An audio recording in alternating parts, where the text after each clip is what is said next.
Hello and welcome to Catamount Community Connection.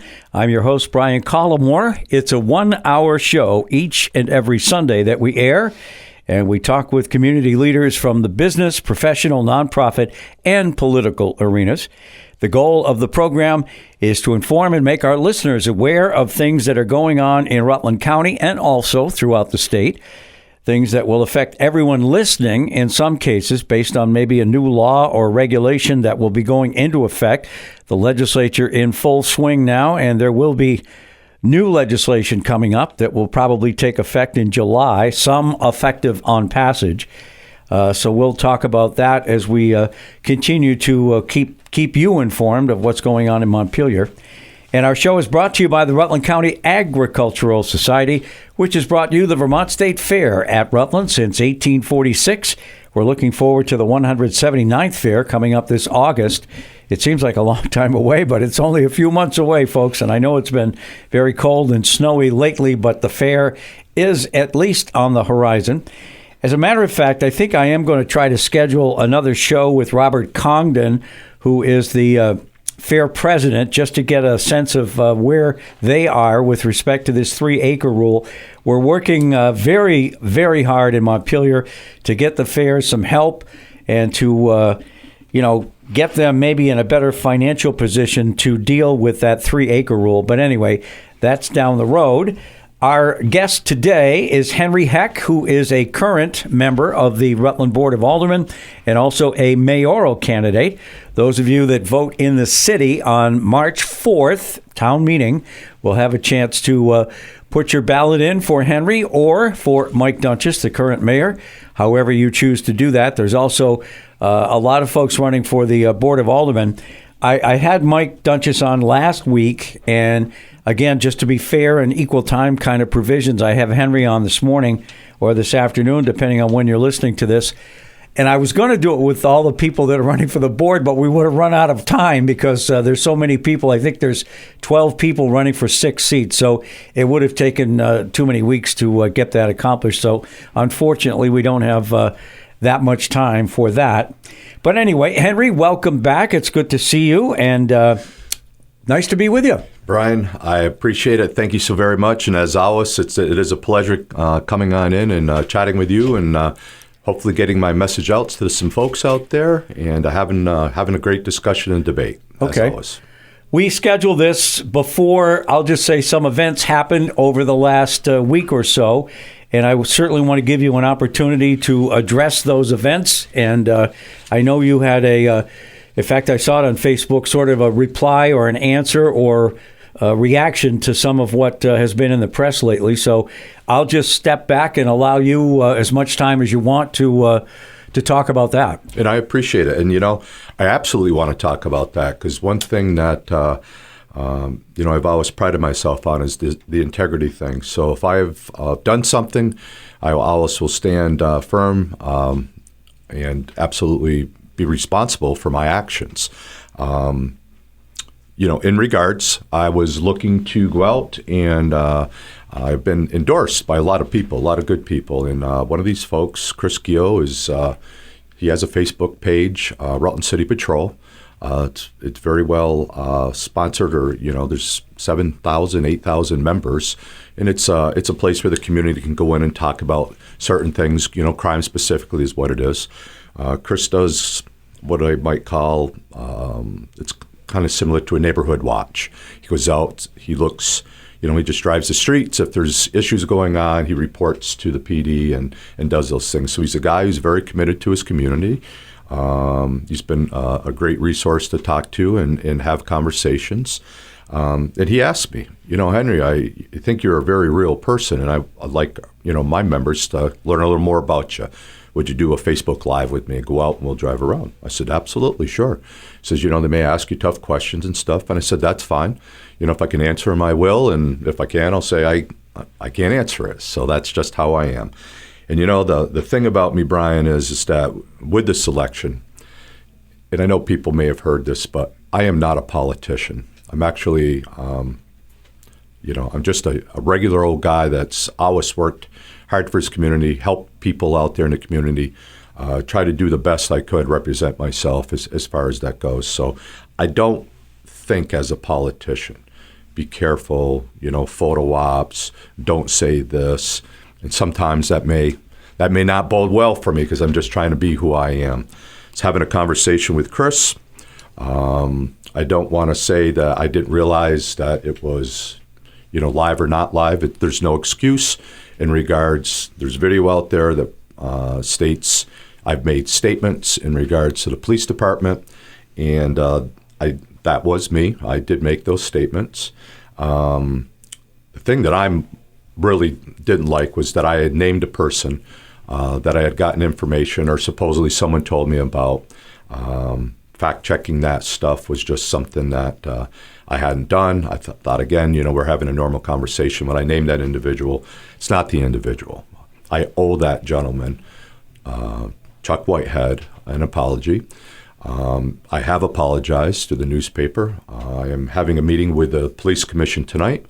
I went, and sent an email to the chair and acknowledged that I would like to, come in and answer questions, see if there's any concerns, maybe utilize them as a bridge to try and repair what had happened with the police department. I should mention, I don't mean to interrupt, but we are recording this on the 10th of February, which is Monday.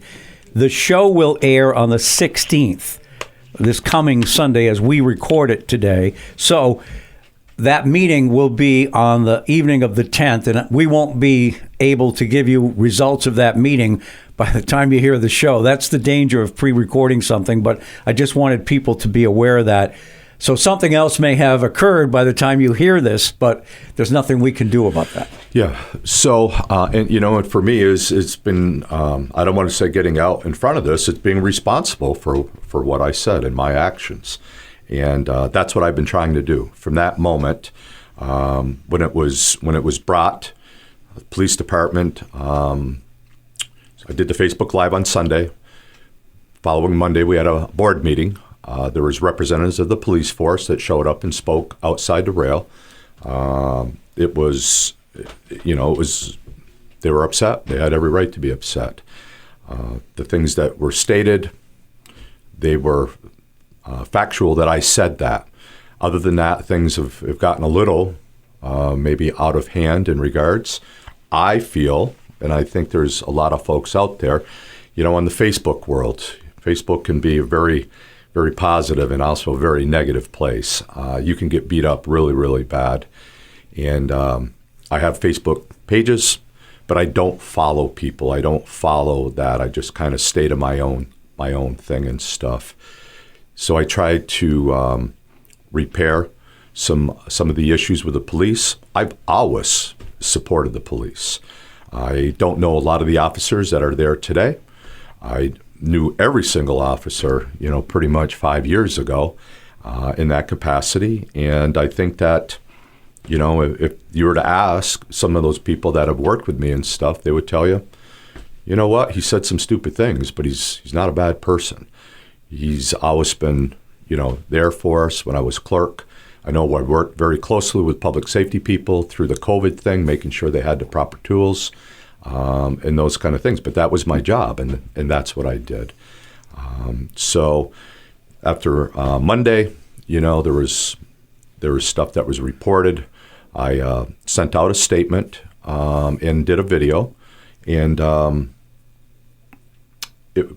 it's been well viewed. It's over 10,000, working on 11,000 views. So I know people are looking at it, which I appreciate, to give me an opportunity to just, give my side, or more likely accept my apology, which I made in that release.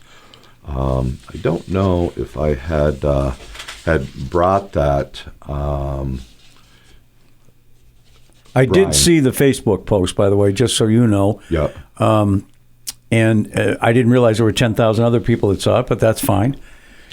Again, we're talking to Henry Heck, who is a mayoral candidate in the city of Rutland on March 4th, town meeting day. And he's a current Board of Aldermen member and will stay on. assuming that one event happens, you will still be an alderman. If the other event happens, you'll be the new mayor. So we'll just let it go with that. And if I may, I do have the release, if it's okay. Sure, absolutely. I'll read it quickly. So this was in regards to the response to statements by leadership of the Rutland City Police. I would like to address the recent statements made by the Chief of Rutland City Police, Brian Collamore, and Detective Corporal Adam Lucia, President of the Police Benevolent Association. It has been brought to my attention that remarks from a recent Facebook Live broadcast have been interpreted as undermining the integrity of the union negotiations with the City of Rutland for a new contract. First and foremost, I want to clarify that it was never my intention to disparage or undermine the dedicated men and women who serve and protect our community. I have immense respect for the Rutland City Police Force and the crucial role they play in maintaining the safety and security of our city. I recognize the importance of maintaining trust between the police force and the citizens of Rutland. This trust is built on transparency, mutual respect, and open communication. I deeply regret my words have caused any concern or disappointment to the police force or the community at large. Regarding the confidentiality of the negotiation process, I want to assure you that I take this matter very seriously. It is imperative that sensitive discussions are handled with the utmost care and discretion. My comments were never intended, nor did they breach any confidentiality agreements or compromise the integrity of the negotiation process.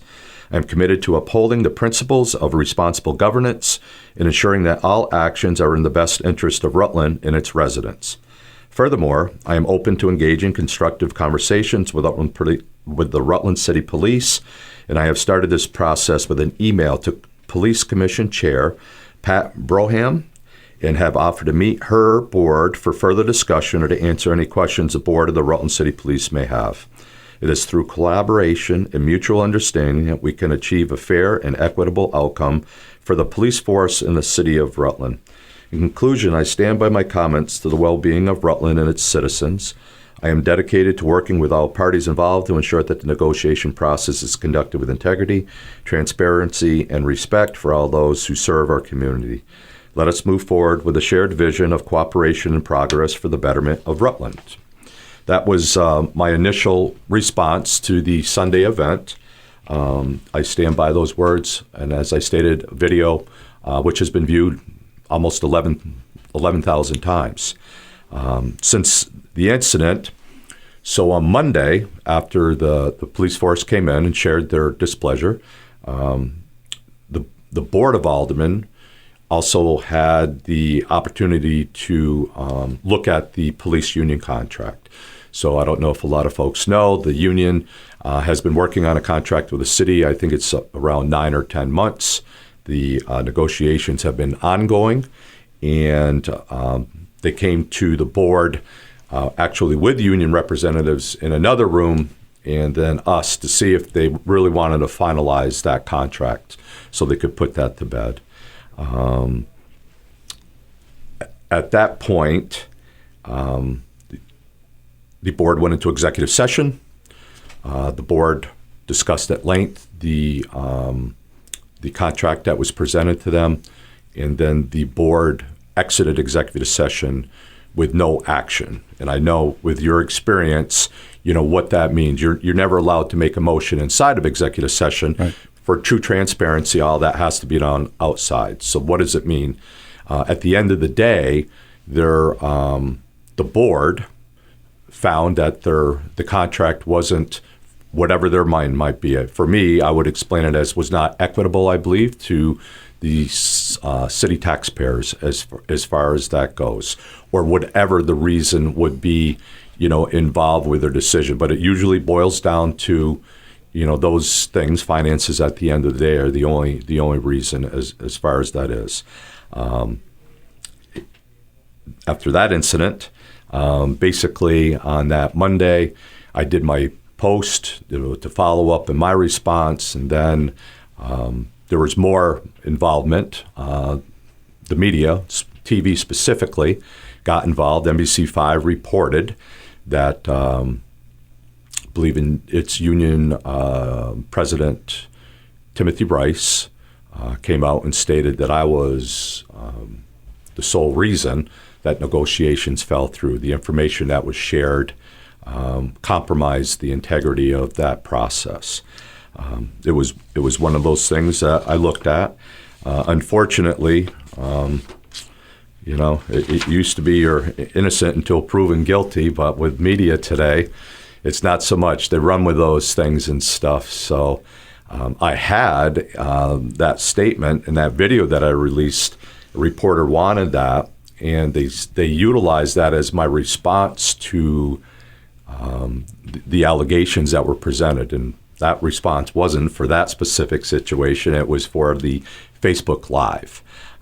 So again, looking to respond to that. And I have a great group of people that have surrounded me. And half of them are saying, just, not so much ignore it, but do what you got to do. Other people are saying, you're the guy, you hit these things head on, do what you need to do. And that's what I've been doing. I've been trying to be as, I want to say, politically correct.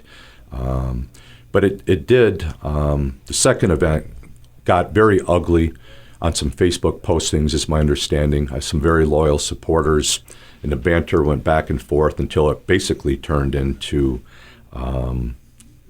very ugly, statements, bullying, name calling, those kind of things. It's very unfortunate. It bothered me deeply that people could be attacked from both sides. Okay, I'm not saying it was just my supporters.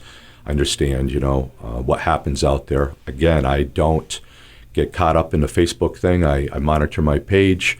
And to be honest with you, Brian, the 14, 15-hour days I'm putting in right now, just trying to maintain my lawn signs has turned into, almost like the Titanic. Let's let the ship go down. What was out there is now buried under the snow or not, and doing those things. And then, preparing for other things, events that are going on.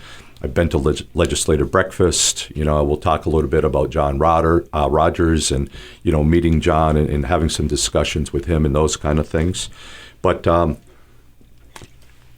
immediate thing was that I felt that the latest statements were very personal. I have no problem shouldering what it is that I've done, and I have.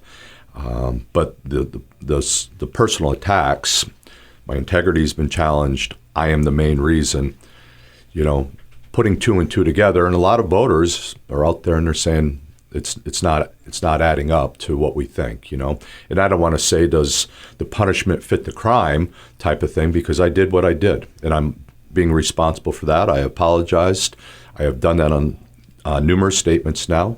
I support the police. I've always supported the police. There's no way they can say that I don't, because there's been no action. I mean, I've done waves in parks for, fellow police officers to show their support, and there wasn't a lot of people there, and but I was there because I felt it was necessary to let people know. And it's tough when you're being charged with something, or you're being told you committed something, so you feel that there's a responsibility to, at least for me, to stand up and say, but how do we move forward? I want to, do what I can do and to move forward, because, when I win this election, I'm going to have to work with these individuals. And I don't hold grudges. I don't do those things. My foundation has always been, when I stand on the bridge, I look upstream.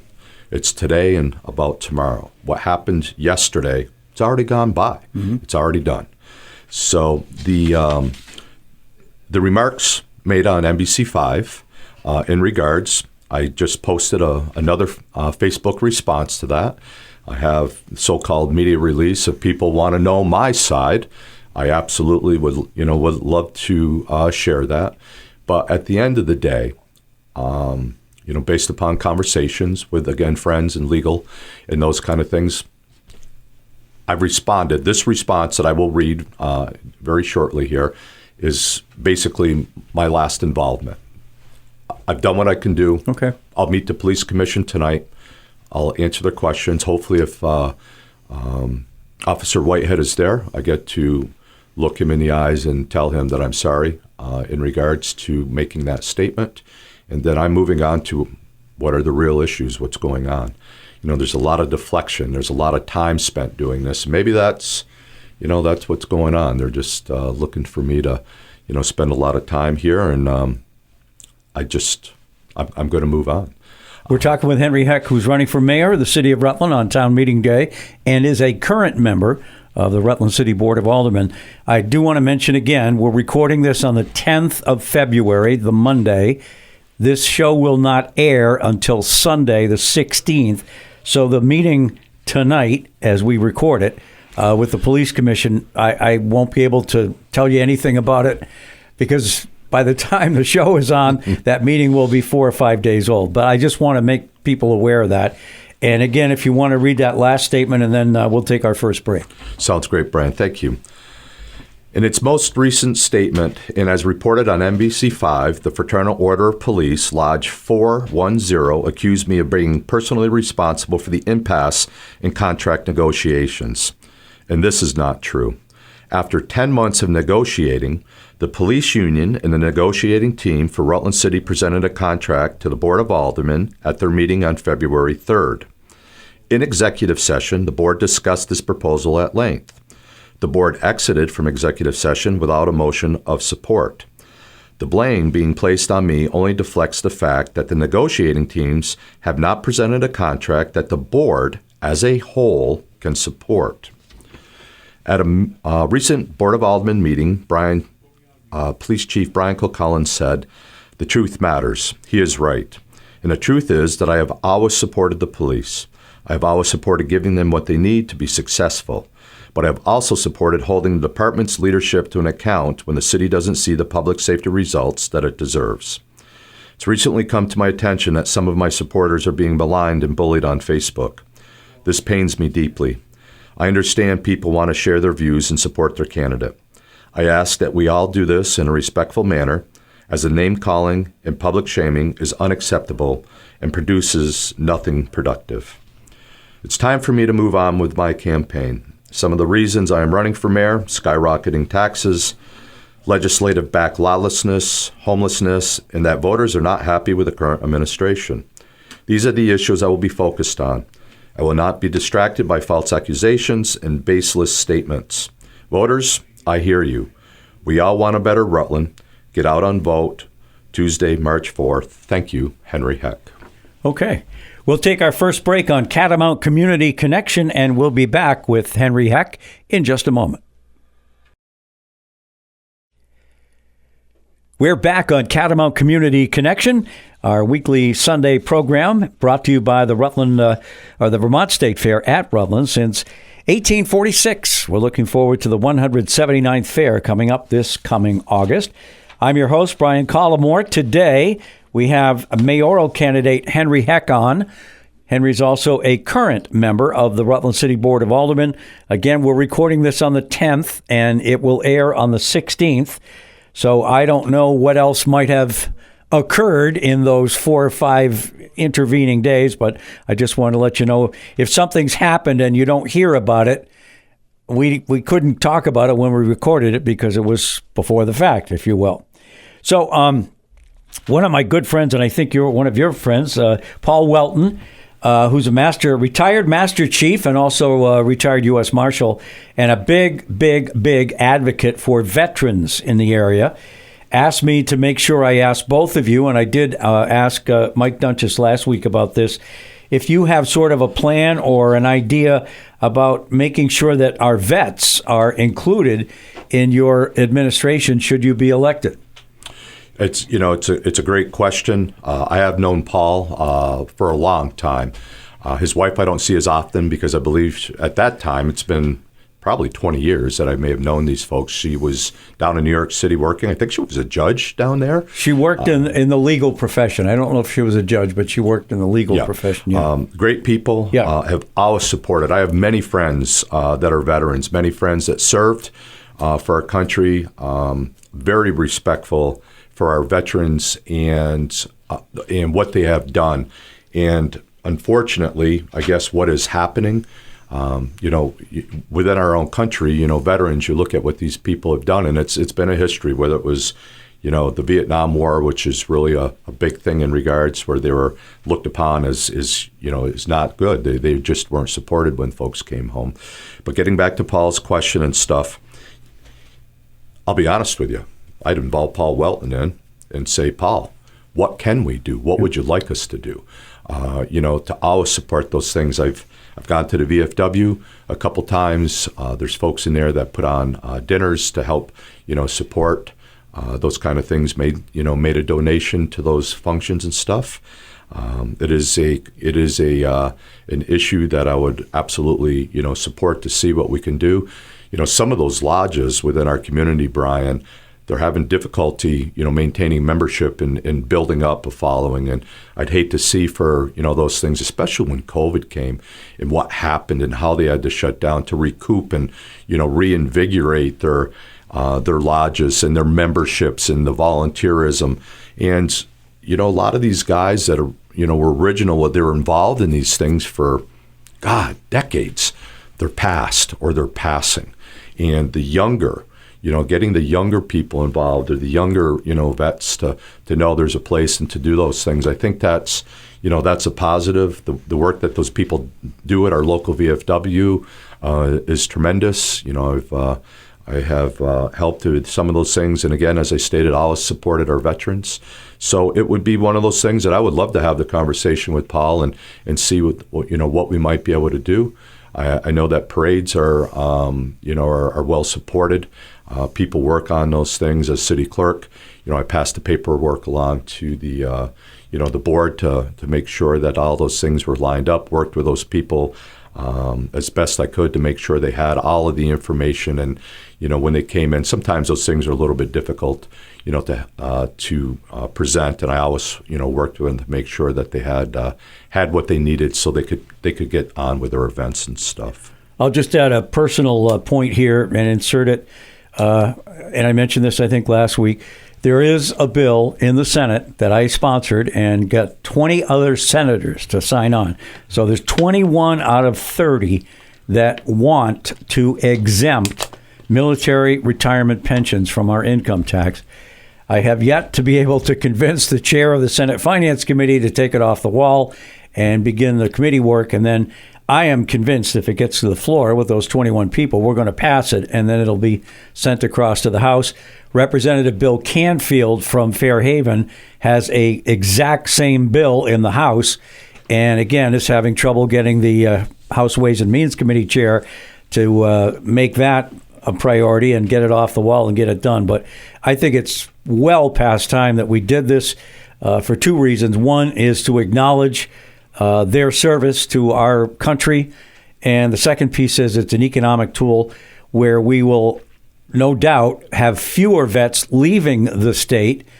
And we will also have some people moving into the state, which will help all of us in terms of the tax burden. And let's be honest, they have skills that are just as good as anybody else, and they can help with this workforce problem that we have. So I'm very hopeful that we'll be able to exempt the military retirement pay. The governor's all for it. He mentioned it in his budget, so it is included in the governor's recommended budget. And I'm just going to continue to work until we get that done. So let's talk the next point about, and we had Randall Smathers come up to address the Rutland County delegation. It's probably 3 weeks ago now. He is the executive director of the Rutland Free Library, and he made a plea to the delegation to move the library and gave the reasons why. And it is very complicated. The building that is there is in very bad repair. It needs a lot of work. I've heard figures of somewhere between $10 and $12 million to repair what's there. The move itself, and again, these numbers are all sort of up in the air at the moment. I've heard $5 million, but the plan, at least from Randall's point of view, is to move the library down to the Asa Bloomer building and move everything down there, and that's where the library will be. And there was also, and I don't know whether this is still on the shelf or not, move City Hall there as well. So I know you and the current mayor probably have differing views on that, and I just want to let you get an opportunity to talk to our listeners about how you see this move or moves happening. Yeah, absolutely, and thank you, Brian, for the question, because it is very important. My number one objective as I work into this campaign has always been about the people, working with the community, working with taxpayers. I don't have issues with projects. I don't have issues with growth. I don't have issues with development. But at what cost to the taxpayer, or what is the rate of return? Is this a good investment for a community, and what will we get out of it as a community, taxpayers and non-taxpayers? So that's first and foremost what I look at.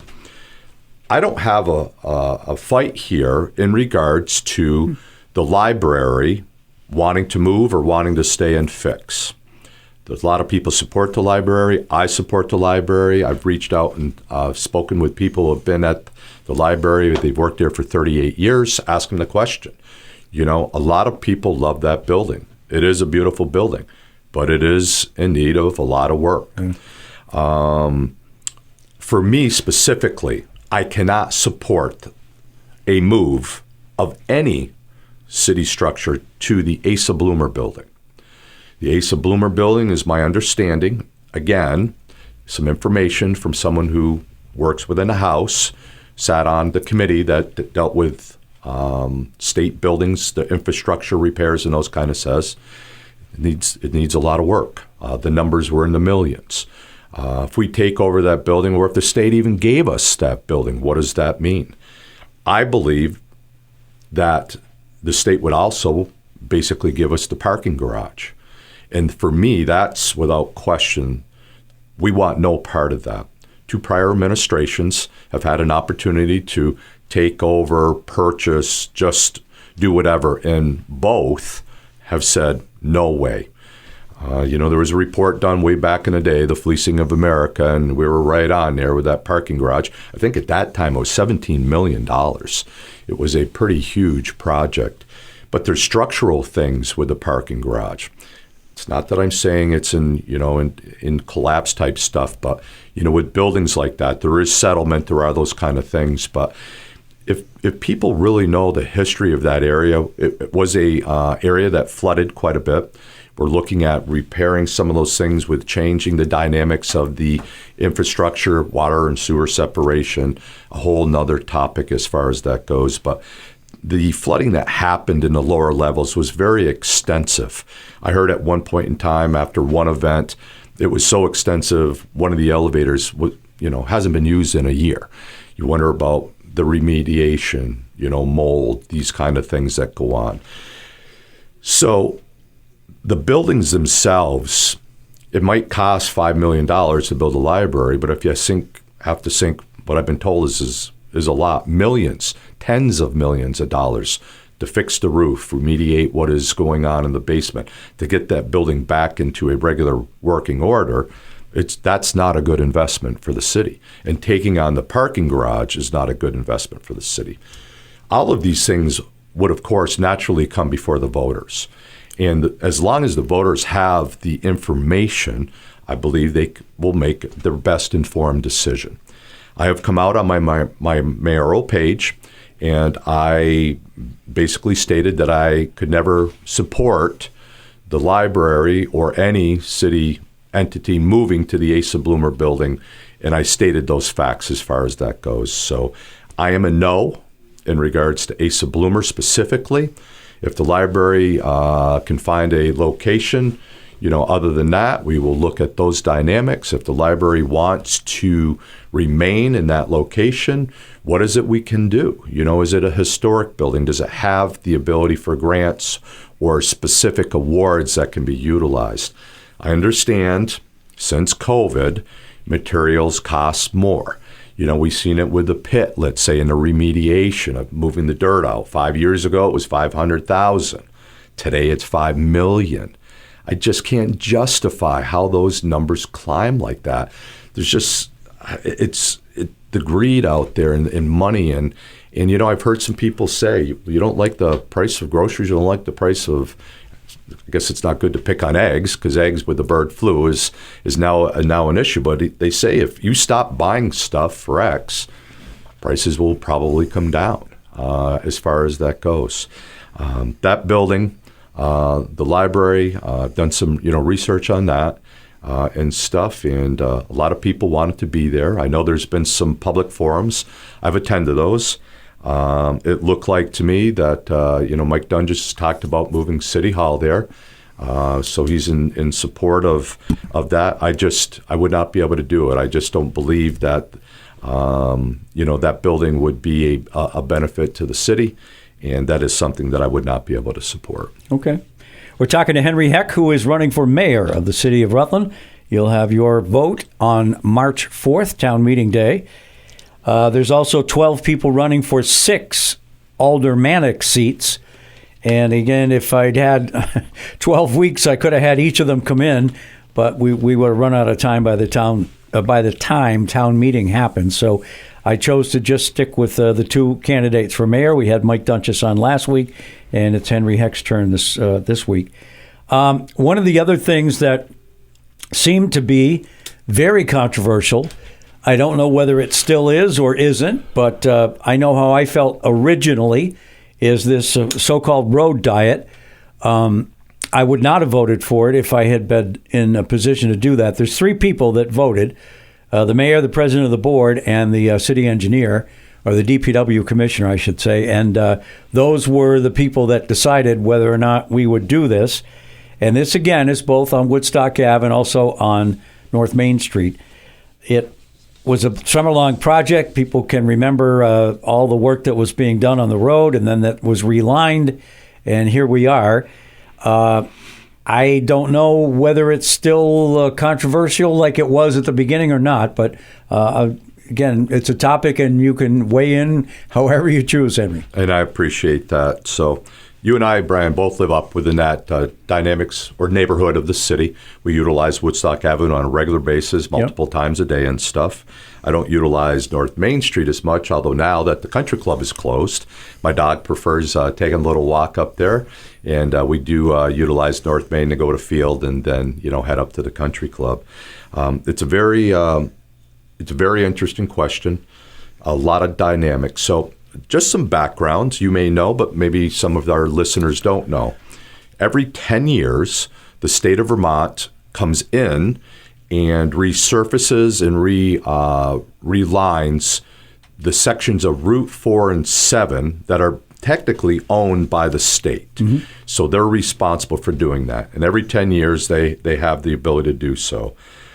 10 years prior, this issue came up. Mayor Loris, David Allaire was the chair. Jeff Wenberg was the commissioner. Chris was for it. David was against it. Jeff got to decide. So he utilized his experience and decided, I don't believe it would be a good idea or it's not necessary, and voted it down.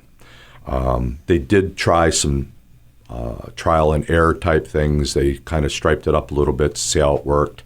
Of course, the newness of those things, they felt that it wasn't going to be a good fit. So here we are, just this past summer, the 10-year period has come again. There was a big discussion. Again, there was some social media, bantering going back and forth. 4 lanes are better than 2. Road diet. I know that there was an issue specifically, and since COVID, and with the police force trying to just do everything that they had to do with the shortages and stuff, what I call traffic, vehicular type things, it wasn't as important to monitor, let's say, speeding and those kind of things. So speed within our roadways, even today, still is pretty excessive, and they were looking to slow the dynamics of that down. Without question, they have created that as far as that goes. Some people think it's great. Some people, they don't. So you have an entity there now. I believe there's still some areas within the road diet that I just don't support. I don't like the fact that there's, as you head east towards Home Depot, at the light at Beauchamp and O'Rourke's, to take a left onto Deer Street, which is a very heavily populated building for our seniors. It gets used every single day on elections. Without question, there's a lot of traffic there. There is no left-hand turning lane there. That's very concerning to me. At this point in time, I don't know if it's created anything bad, what accidents have been reported, not been reported. So that is a spot that I'm very concerned with. Merging in as you come from east heading west up by McDonald's can get a little tricky sometimes. And then, on the North Main Street side of things, if you're at the intersections of 4 and 7, you're starting off and it's 2 lanes. But that left-hand lane, it stops, and it's for Kendall Avenue. I've been told it was there specifically for the school buses to utilize the turn there. I don't know if it's made it safer or not, but just getting there and then getting into the right-hand lane and stuff has become an issue. Supposedly, there's data being gathered so they can look at all these things. They were working with traffic light signals type things to make things sync better. The real big issue is the school, and the amount of traffic that goes in there. And, again, there was questions.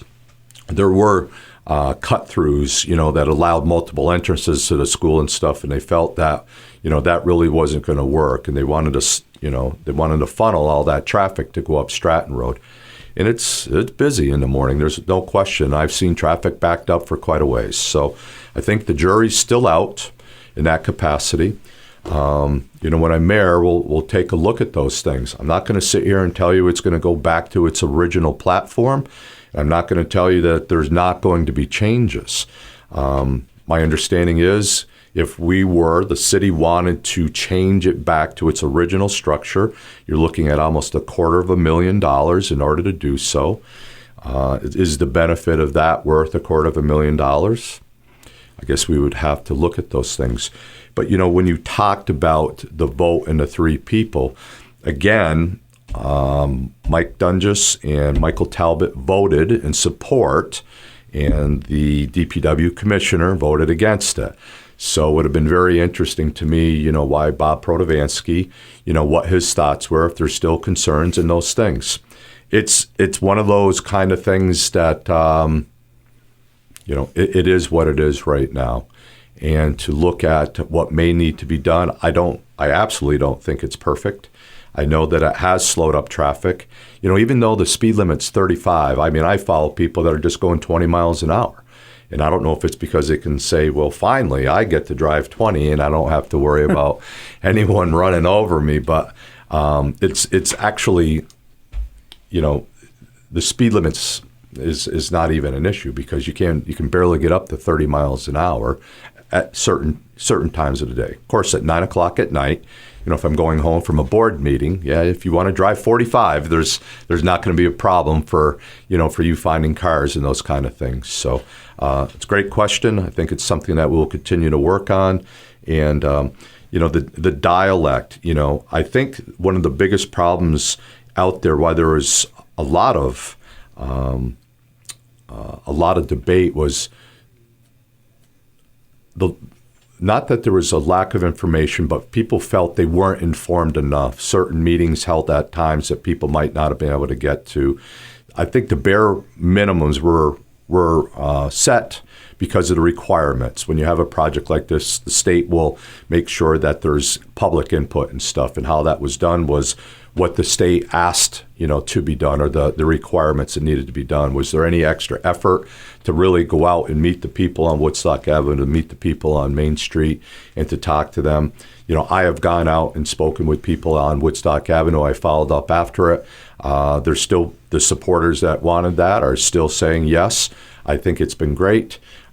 People that did not want it are saying that it has slowed traffic, but it still has created other things. So I don't know if it's the perfect fit, and it's something that we will just need to evaluate and go from there.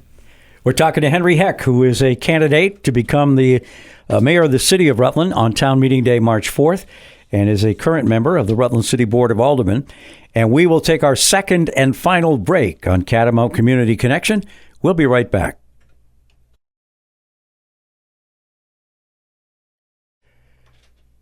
We're back on Catamount Community Connection. I'm Brian Collamore, your host of the 1 hour program we air each and every Sunday here on Catamount Radio. And again, today we're talking to Henry Heck, who is running for Rutland City Mayor on town meeting day, which is very short. This will air on the 16th, and a town meeting day just a couple of weeks after that. Again, there is a meeting that we can't give you the results of, if indeed there are any results to talk about, because we're recording this on February 10th, on Monday. So we talked a lot about some of the issues that people may or may not find important in their way of voting. We talked about moving the library, perhaps moving City Hall, the road diet, and you said, well, let's see, we got probably 8 minutes left, Henry. So if you have any closing thoughts or issues that we haven't brought up that you feel we should address, now's the time. Yeah, it's great. And thank you, Brian, again, for the opportunity to come in and speak and answer some of these questions. You know, it was interesting. I got to go to some functions, legislative type things. I've seen you on the weekends as well. There's the last one here was a week ago at the South Side Steakhouse. I want to make sure that I get that correct. And I've been fortunate to hear from John Rogers, our new lieutenant governor. John's a very interesting guy. You know, if you want to look at the epitome of what a Vermonter, may really be, I think John may fit really well into that mold as far as that goes. I know he may be, a Republican. I heard that he may have actually been the first lieutenant governor to unseat an incumbent in like 218 years. Yeah, I heard something about that as well. It's a long time. But he has, some great ideas. I think he's going to be beneficial to the folks here in the state of Vermont when we're looking to move some legislation that has maybe gone too far. I don't know if I want to say to the left or to the right. We can speak about the bail reform. We can speak about those entities that, the judges' hands are tied, the law enforcement hands are tied because the legislators are dictating, what has to happen and those kind of things. It's interesting to, hear him talk about, registering his truck. And, he's got this truck that he has, and he's like, I understand, we need to have inspections because we want to make sure our vehicles are safe. But if you have a light on and the light's not creating anything, and people can't afford to, not utilize their vehicles and not have access to transportation and stuff. So he really is thinking about, the everyday Vermonter, the working class Vermonter and stuff. And, it resonated with me because he made a statement, Brian. It was, be honest and courageous. We are leaders. The people elected us to make tough decisions. And, those are the things that I think you really have to look at is, what I am going through, what my campaign is all about. Basically, owning up to, the last couple events. But I know in my being and in my soul, I had a conversation that wasn't proper. I've come out and I've said my piece about that, and I'm looking to move on. But my involvement or how I have created the negotiating process is just so untrue, and to move forward. So I'm being honest, and I'm also being very courageous because it's difficult. It's difficult on my family, it's difficult on my supporters, and those kind of things. But boy, I'll tell you, it hasn't deflected from my support. I can tell you that. People are still out there, having dialogue. Went to the farmers market this weekend, and it was great to meet some new people that are, in our community and, wanting to thrive. People absolutely love the Rutland community, our downtown, the architectural things that we look at and stuff. So there's lots of positive things that are going on. And that's what I'm looking at doing is just creating, creating that ability that my administration will always work towards the betterment.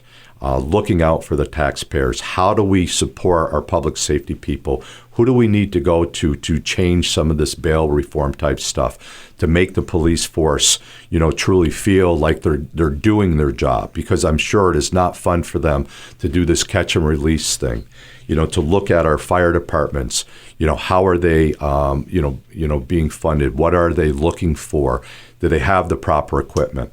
There's other entities as well within city government, our DPW, very committed people that work diligently. And I'll tell you, I've seen them out lately because this has been a more normal Vermont winter. Right. And we are seeing, traditional, I don't like the half-inch or 1-inch snowstorm every single day because it just creates, some problems. And if they're out salting and doing those things, but what those folks in the DPW do, to keep our roads clear, they do their best. I understand there's complaints about the sidewalks, but to utilize the equipment to do those things. And, the sidewalks won't be perfectly clear. And if people choose to walk in the roads, I think that's very dangerous. But they try to do those things. I'm hopeful that they'll collect the snow. They go through, they furrow it up, they clean up the sidewalks pretty good as far as that goes. That takes a commitment, again, on all of the DPW people and even local contractors to come in with big dump trucks to gather that stuff and take it out and dump it. At least that's what we've done in the past. I'm not sure with the current administration how they handle that snow buildup on the sidewalks and stuff. But there's a lot of people out there. And not only is it the DPW or the boots on the ground people, the guys with the shovels and the equipment, there's an engineering department that the city has. And, I'm concerned. Ted Gillen is the assistant engineer. Jim Rotundo retired. He was a licensed engineer and stuff. And I know the city utilizes, some outside resources, but there is an expense to the city. Ted's on his way to getting his engineering certificate. I would support him in every way that I could to make sure, but that department itself, is really significant to the city. Some of these underground or underlying things that you don't see because they're not out on the front lines are vastly important. Our recreation department, I feel, is tremendous in regards to what they do and what they can offer. So as a dynamic, there's a lot of good people out there, but working and seeing and being out in the public's eye and meeting with some of these legislators and understanding what you folks have to go through, up in Montpelier and stuff. I've said that my campaign is about information. I ran as an alderman, been elected as an alderman, and have been thanked numerous times by the public for being who I am and asking the tough questions and always looking out for the people. None of that has changed. Absolutely none of that has changed. I'm just not a politician. Just because you have the most yard signs or the biggest banners, or the most endorsements or the best photo ops, does that make you the best candidate? You wanna elect that person? I find a little value because I have to. People tell me, you need to do these kind of things, and it's fine. But I want to be out there on the ground with the people. I want to be in the trenches with the guys, fixing the pipe, or I want to be at the scene, for a fire and say, what can I do? Or help the police in regards to getting information out that will help them. There's other things, our hospital. We're so fortunate to have the hospital that we have, here within our community. The EMTs, the regional ambulance people, there's a lot of, positive things that we can build on. The focus right now, though, is how do we go about doing these things and keep taxes stable? We're going to look at the school reform that the governor's looking at, how can that help? We have a reappraisal coming up. I'm very excited about working with Katie Langlois, our assessor, because I think that it could be a so-called positive. People always think it's just going to raise, it's going to raise my taxes. But if the values of these homes are all equitable, it's going to help. If you have a home that's $250,000 that you're paying taxes on, and you sell it for $700,000, it's not being appraised properly. And, we know that the market has changed. You have to take the good with the bad. If your house is worth $500,000 and you're only paying 200,000 on it, it's, there's an issue there. So we're going to look at all those things, but very excited about, the future, what lies ahead of me. Have absolutely, hit the road. As you state, there's not a lot of time left, but there's enough time to get out there and really find out what people are wanting. We know public safety is an issue. We will always continue to work on those things, getting the tools for the people that need to do the jobs and to support everyone that's out there. There's a lot of stuff out within the community. So I think we'll look at those projects, those requests. We didn't even get a chance to talk about the tax stabilization piece that's been broadcast in the Herald. There's a huge hotel project that's out there that the Beldens, who have been huge supporters of our community, are looking at. And we're working on the dynamics of what that may be and what the city may need to do to participate, or what the request will be from the Beldens. And those discussions are ongoing. And sooner or later, everyone will know the details of that as far as that goes. But there's a lot of positive stuff out there, excuse me. And I did this last week with Mike Dunches, and I'll do it again. Regardless of how you feel about either of the two candidates, we're talking with Henry Heck today, I know you would join me in urging people to vote. That's the most important thing, is that we don't get in a situation where literally 25% of the people that are voting are deciding for the other 75%. So please, you won't get one in the mail. You got to get to the poll or request an absentee ballot, but we need people to vote. There's no question. And as city clerk of this city for 14 and a half years, our presidential elections were well attended. I actually worked a couple record-setting elections when Obama was first elected and stuff, and tremendous the support that people would show. But again, I don't know why the town meeting day has more effect and more, let's call it risk or reward, Brian, as far as that goes. And I think that's a huge thing. I know people are inundated with their child and jobs and just making ends meet, but if you can just get a little bit more involved, if you can just Google, if you can just ask a question. I have put my contact information out there. I'm excited to hear from people. I'm excited to answer questions. My little building down on Whale Street that I'm utilizing as a campaign headquarters, I'm posting dates and times that I will be there just to meet people if they want, and to try and segment those times so it's conducive to morning, afternoon, and evening type things. I really want to hear from people. I look forward to doing those things, but you did hit the nail on the head. Vote. Get out and vote. Vote and vote. Henry, thank you so much for joining us today. We will wish you the best of luck, and we will see and hear all of you folks on the radio next week on Catamount Community Connection.